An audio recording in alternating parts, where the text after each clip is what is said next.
Salut les Globetrotters, aujourd'hui on va parler de ce petit appareil, le Sony Alpha 6300 que j'ai acheté il y a bientôt 2 ans, mais qui est sorti il y a 3 ans quasiment. C'est un appareil que j'utilise très souvent et la question du jour c'est est-ce que ça vaut encore le coup de l'acheter? On y répond tout de suite.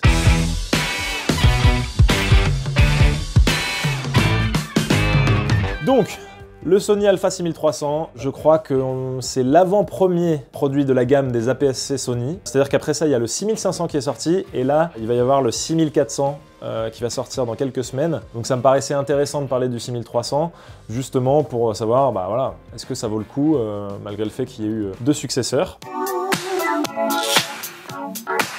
Donc le 6300, ce que j'apprécie énormément avec cet appareil, c'est déjà son côté compact. Là, comme vous pouvez le voir, il est quand même super petit. Donc là-dessus, il y a un 10-18, donc c'est un objectif qui est assez peu encombrant. C'est évidemment possible de mettre des objectifs plus encombrants, mais vous voyez, même avec le pare-soleil, on a quand même un setup qui est vraiment peu encombrant, qui peut limite tenir dans une poche de manteau. D'ailleurs, ça m'est arrivé plusieurs fois de le mettre dans ma poche de manteau. Donc ça, c'est le gros point fort de cette caméra, c'est qu'elle est très compacte, très peu encombrante. Moi, généralement, j'utilise le 10-18 et quand je veux faire des plans détail avec une profondeur de champ réduite, je prends le 35 mm 1.8. Et c'est 2 objectifs qui sont vraiment petits. Donc ça, c'est vraiment un bonheur d'avoir un petit truc aussi petit, aussi léger quand tu es en voyage, c'est vraiment génial. Un autre point qui rejoint finalement le premier, qui permet à cet objectif d'être vraiment compact, c'est le fait qu'il réagit très bien en basse luminosité. Ça, c'est l'un des points forts de Sony. En général, les appareils Sony gèrent très bien la basse luminosité. Moi, généralement, je peux monter jusqu'à du 6300 ISO, donc c'est quand même assez colossal, et ça dégrade pas trop l'image. Imaginons, vous partez pour une journée de tournage, vous savez pas quelles vont être vraiment les conditions de luminosité, il va y avoir des plans en intérieur, des plans en extérieur et tout ça, et bah normalement il va pouvoir répondre à quasiment toutes les situations, surtout si vous partez avec un objectif avec une grande ouverture comme le 35 mm 1.8 par exemple. Vous allez pouvoir filmer de nuit, vous allez pouvoir filmer de jour. Avec ce petit appareil, vous pouvez faire énormément de choses et donc ça c'est vraiment un gros point fort. L'autre point fort, c'est son autofocus. Comme sur beaucoup d'appareils Sony, l'autofocus est super rapide, super efficace. Après, moi je m'en sers pas toujours, j'aime bien aussi faire un peu de manuel. Mais en tout cas, si vous avez besoin de l'autofocus, celui-là répondra clairement à vos attentes. Même les nouveaux appareils, je pense pas que ce soit beaucoup mieux, honnêtement. Un autre point fort qui est quand même pas négligeable, c'est le fait que vous pouvez le charger en USB. Donc vous avez une petite prise sur le côté, juste ici, et donc vous pouvez le charger même pendant son utilisation. Donc ça, c'est vraiment pratique. Si vous avez besoin de faire des longues captations ou des choses comme ça, ou alors si vous êtes un peu en dèche, que vous avez oublié de charger vos batteries, vous pouvez toujours le faire charger pendant l'utilisation. Donc ça, c'est vraiment aussi un point fort. Alors maintenant, c'est plus vraiment des points forts, mais je trouve quand même que c'est important de le noter. Cet appareil, il peut filmer en 4K, il peut filmer en 100 fps. Donc encore une fois, ça répond à tous les besoins que vous pouvez avoir actuellement pour vos vidéos. Si vous n'êtes pas une grosse boîte de production et que vous n'avez pas besoin de produire des trucs en 8K. Et je pense que maîtriser cet appareil parfaitement, c'est déjà la première chose à faire avant de vouloir acheter une autre caméra. Ensuite, l'autre truc qui est cool avec cet appareil, c'est qu'il reprend tous les profils d'image que vous allez retrouver sur la 7S2, sur la 7 III normalement, enfin voilà. Il y a du S-Log, il y a du Cine 4, voilà, ça permet vraiment d'avoir des profils d'image assez flat et de pouvoir vraiment aller chercher des trucs créatifs au niveau de l'étalonnage et du travail de l'image. Pour une si petite caméra, c'est assez épatant. Et enfin, un autre truc que j'aime beaucoup avec les appareils Sony en général, mais ça marche aussi pour celui-là, c'est la possibilité de customiser les boutons. Donc là, vous pouvez avoir des réglages que vous enregistrez en 1 et en 2. Moi, je sais que je l'utilise pour mes tournages. J'ai un réglage en 4K et un autre réglage en 100 fps. Donc par exemple, quand je vais filmer un paysage, que je veux un plan large, et que je sais que je vais devoir peut-être potentiellement cropper dans l'image ou des choses comme ça, je vais filmer en 4K. Par contre, quand je vais filmer des sourires, des gens qui bougent, voilà, des choses avec du mouvement, je me dis peut-être que je vais utiliser un ralenti. Donc du coup, je repasse en position 2 et c'est super rapide. Ça vous permet d'être beaucoup plus réactif pendant vos tournages. Donc ça, c'est un gros point fort aussi.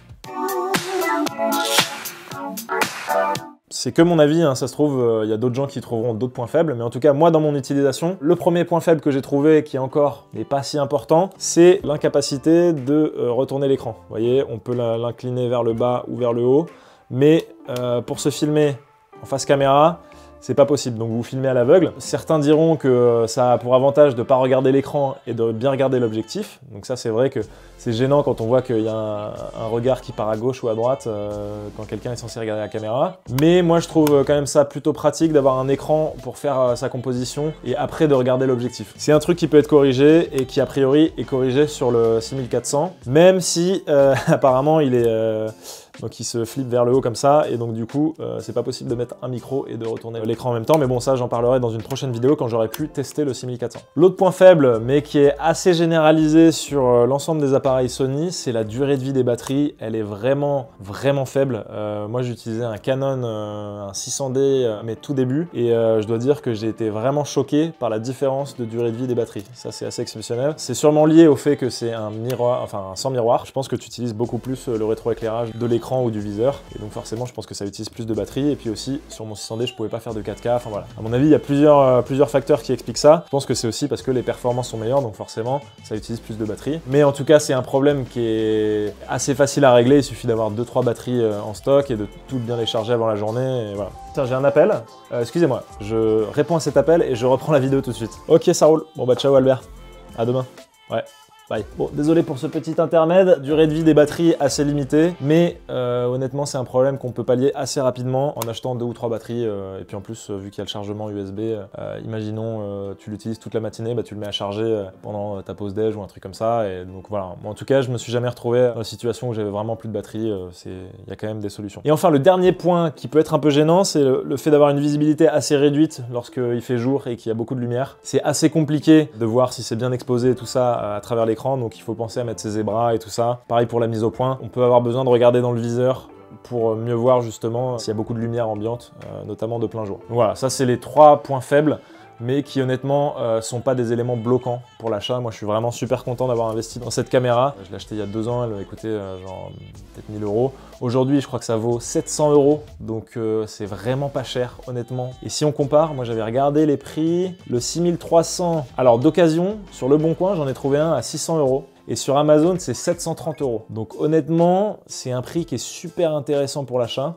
Sachant que le 6500, donc le modèle au-dessus, est à 1260 € sur Amazon. Les différences entre le 6500 et le 6300 sont très faibles. La principale différence, c'est que tu peux faire ta mise au point avec le tactile sur l'écran. Mais à part ça, les différences sont vraiment pas suffisantes pour expliquer ce différentiel de prix. Je vous recommande vivement le 6300. Vous arriverez au même résultat pour 500 € de moins. Maintenant que j'ai listé un peu les points faibles et tout ça de façon assez factuelle, moi je vais vous donner mon avis en tant qu'utilisateur depuis 2 ans pour des tournages professionnels. D'ailleurs, je continue aujourd'hui à m'en servir. Le dernier tournage que j'ai fait en Pologne, on s'en est servi, parce que le gros avantage de ce truc c'est qu'il est super léger, donc pour mettre sur un stabilisateur c'est beaucoup mieux, t'as moins de problèmes pour la stabilisation, c'est moins fatigant à tenir pendant des heures, donc on s'en sert toujours pour les gros plans, les travelling et tout ça. La raison pour laquelle j'ai aujourd'hui un autre appareil, je me sers souvent soit de l'A7R3, soit de l'A7R2, je suis passé sur du plein format, c'est surtout pour la photo, parce que je dois dire que c'est vrai que tu vois quand même la différence entre le plein format et l'APS-C sur la photo, mais si vous voulez vraiment faire de la vidéo et si vous démarrez dans la photo, honnêtement, ça suffira largement. Et avant d'aller sur un autre appareil, honnêtement, maîtrisez-le parfaitement, je vous assure que ça suffira. Il n'y a aucun besoin d'aller viser un appareil à 2000 € comme la 7S2 ou des choses comme ça. En fait, pour la vidéo, la différence va surtout se faire sur les objectifs que vous allez utiliser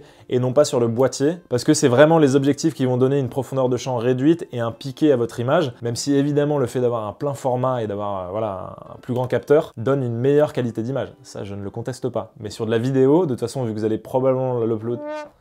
Mais sur la vidéo, vu que vous allez... Mais sur la vidéo, vu que... Mais sur la vidéo, vu que vous allez probablement l'uploader en 1080p...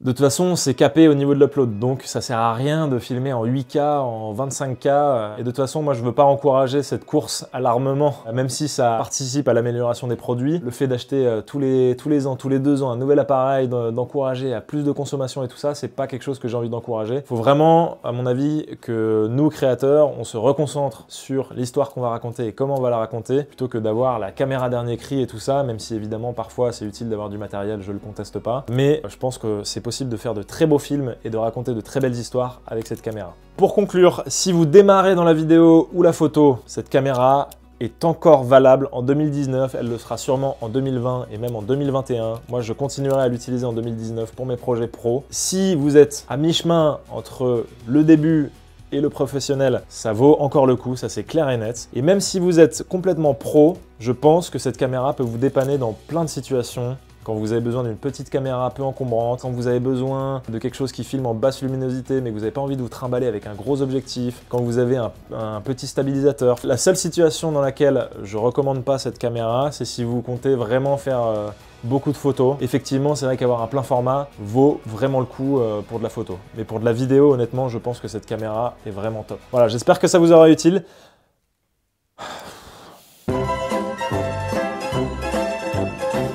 Voilà, j'espère que ça vous aura été utile si jamais vous réfléchissez à acheter cette caméra en 2019. N'hésitez pas à me dire d'ailleurs ce que vous pensez de ces avis non scriptés que je vous donne sur des caméras. Donnez-nous aussi votre avis sur le 6300 en commentaire. Et puis voilà, je vous dis à bientôt pour plus de vidéos et tutoriels par Tolt.